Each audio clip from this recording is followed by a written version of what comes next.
passer à vous, Pierre Lévy, avec les nouveautés culinaires, les secrets de chef. Ça sent bon la truffe. Qu'est-ce que vous avez dans vos emplettes aujourd'hui? Alors aujourd'hui, c'est la truffe. La truffe, je vous en ouvre une petite ici en direct. Alors il n'y en a qu'une et demie parce qu'hier je me suis fait un petit plaisir solitaire et je me suis fait des pâtes aux truffes. Donc vous voyez ce petit morceau de truffe, ça sent tout de suite dans le studio et on peut le voir, c'est une petite truffe magnifique du Périgord, d'une grande maison parisienne. Vous avez également de l'huile de truffe blanche. La truffe blanche, c'est de la truffe italienne. Elle coûte beaucoup plus cher. Oui. Et ça, c'est pour faire des pâtes aussi, l'huile de truffe? On peut tout faire avec des pâtes. Avec de l'huile de truffe, on peut faire des pâtes. On peut la mettre dans la purée de pommes de terre. On peut faire des œufs. On peut faire plein de choses. Une petite chose extraordinaire également, toujours à l'huile de truffe blanche. Avec la truffe blanche, vous avez du sel de truffe blanche. Alors là, on ouvre et c'est immédiatement. Mais dites-moi, Pierre, est-ce que c'est une mode, cette truffe? C'est pas une mode. Chaque saison, vous avez la truffe. La truffe, c'est de novembre à mars. On arrive en fin de saison. Alors, en France, on a de la truffe dans le Périgord, on a de la truffe italienne. Vous allez vous évanouir, Marie, tellement ça sent bon. C'est un truc de dingue. C'est l'heure de manger. Voilà, en plus. Vous avez une fausse truffe qui arrive de Chine. Attention aux faussaires. Ça arrive. Et puis, voilà, petite pépite d'or, des diamants. Il faut savoir que la truffe, ça coûte très cher. Il faut compter entre 700 On appelle ça le diamant noir d'ailleurs. Ouais, 700 €, diamant noir, 700 € à peu près 1500 € pour la truffe noire, de 5000 à 7000 € pour la truffe blanche. L'année dernière, 12 truffes se sont vendues, 275 000 € en Italie. Et est-ce qu'on est sûr de la provenance de la truffe? Alors, la provenance de la truffe, on en est sûr que quand on achète ça dans une grande maison ou alors directement au producteur. Il y a 3 manières d'avoir un producteur qui est fiable. C'est qu'il puisse avoir un chien truffier, un cochon truffier ou une mouche truffière. D'accord. Mais alors, avec une truffe, vous pouvez cuisiner beaucoup de choses quand même. On peut cuisiner plein de choses avec les truffes.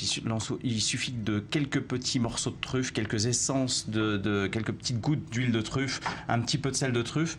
On peut faire des carpaccio, on peut faire des purées, on peut faire des œufs, on peut faire des gibiers. Il y a tellement de possibilités de travailler la truffe. C'est une petite image en direct avec quelques produits qui ont été faits. Là, on a un petit poisson, des escalopes des petites Saint-Jacques à la truffe. C'est juste du bonheur. La truffe, c'est le summum de l'essence du nez, voilà, c'est juste magnifique, c'est du bonheur. On voit que vous adorez ça. Alors, on connaît la réputation mondiale de la gastronomie française, marocaine. Eh bien, Israël n'a rien à envier à ces grandes nations du goût. Découverte aujourd'hui d'un restaurant à Tracline, ça se trouve à Neve Tzedek, dans le sud de Tel Aviv. Pierre Lévy, vous y êtes rendu avec Samuel Calvo. Vous venez de le dire, Myri, c'est l'heure de déjeuner. Alors, regardez si vous avez faim.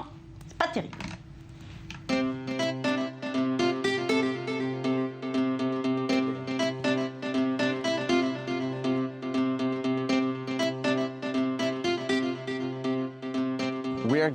Nous allons dans le restaurant Atraklin, qui est un fabuleux restaurant de viande en plein centre de Tel Aviv. Allons-y.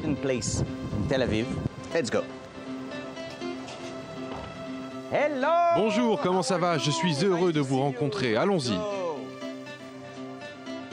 Nous allons voir quelque chose d'incroyable, une viande comme vous n'en avez jamais mangé auparavant. C'est votre cuisine, vous êtes le premier.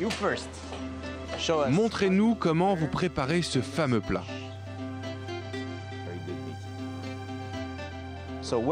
Donc, lorsqu'on termine de mariner la viande, ceci est la partie de la viande que nous retrouvons ici et nous avons la fameuse marinade qui est le secret de la maison. 30 secondes de cuisson seulement de chaque côté. Et maintenant, nous allons marquer sur le grill avec des lignes noires. Et voilà, la viande est marquée. Nous allons voir ce que nous allons cuisiner dans un second temps. Nous pouvons voir la tendresse de la viande.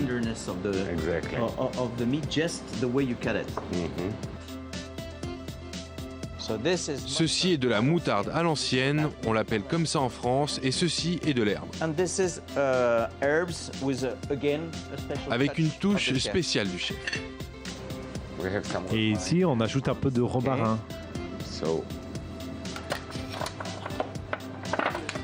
Donc imaginez-vous ce plat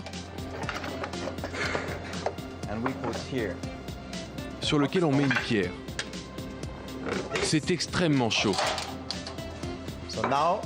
Et voilà, c'est ici que la partie exceptionnelle de ce restaurant ressort. Vous pouvez entendre la viande cuire.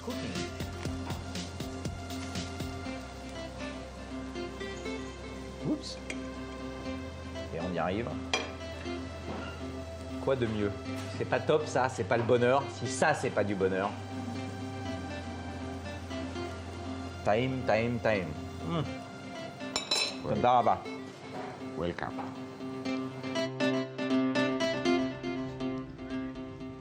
Et j'ai le plaisir d'accueillir Julia Ganassia en plateau. Julia, bonjour. Dites-moi, Pierre Lévy, vous allez prendre 10 kilos depuis que vous avez accepté la mission d'i24 News. J'en suis à 8 là déjà. 3 restaurants, 8. Dites-moi, là, on vient de le voir dans le reportage, cette pierre, c'est pas un peu folklorique? Ça donne vraiment un goût différent à la viande? Ce qui est extraordinaire, c'est un petit peu la brasérade individuelle dans le restaurant. On s'y attend pas, on commande de la viande, on est dans un restaurant classique, de très bons vins, une sélection de vins exceptionnelle. Et tout d'un coup, on vous apporte cette pierre chaude et vous finissez la cuisson de votre viande. Si vous l'aimez un petit peu cuite, un petit peu plus cuite, un peu moins cuite, c'est vous qui choisissez. Et c'est un folklore, ouais, c'est un folklore, mais je pense que dans plein de restaurants, il y a plein de folklores différents et c'est ça qui fait la touche spécifique du restaurant. Pourquoi on y va? C'est convivial. Merci beaucoup, Pierre Lévy.